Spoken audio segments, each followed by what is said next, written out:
Charles de Gaulle achète sa maison de la Boisserie à Colombey-les-Deux-Églises en 1934.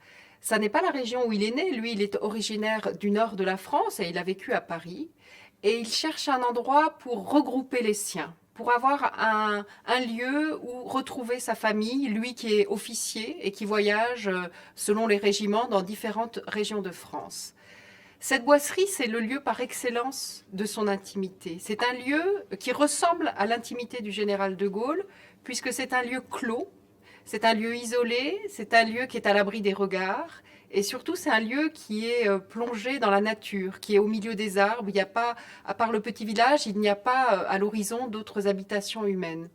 Et c'est très symbolique de la façon dont Charles de Gaulle conçoit la vie privée. La vie privée, c'est un domaine véritablement particulier, privilégié, où on se retrouve avec les siens. Charles de Gaulle n'est pas un homme qui a des amis. Ses seuls proches, c'est avant tout sa famille, son épouse, ses enfants, son beau-frère, ses cousins, toute sa parentèle, qui va venir très régulièrement à la Boisserie lui rendre visite.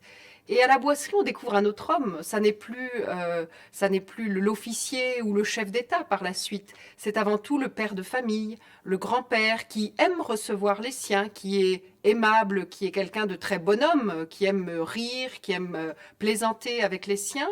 La vie à la Boisserie, cette vie privée, elle est très simple. Elle est caractérisée presque par une certaine austérité. La maison est ameublée de manière pas rudimentaire, mais enfin très humble pour la maison d'un chef d'État.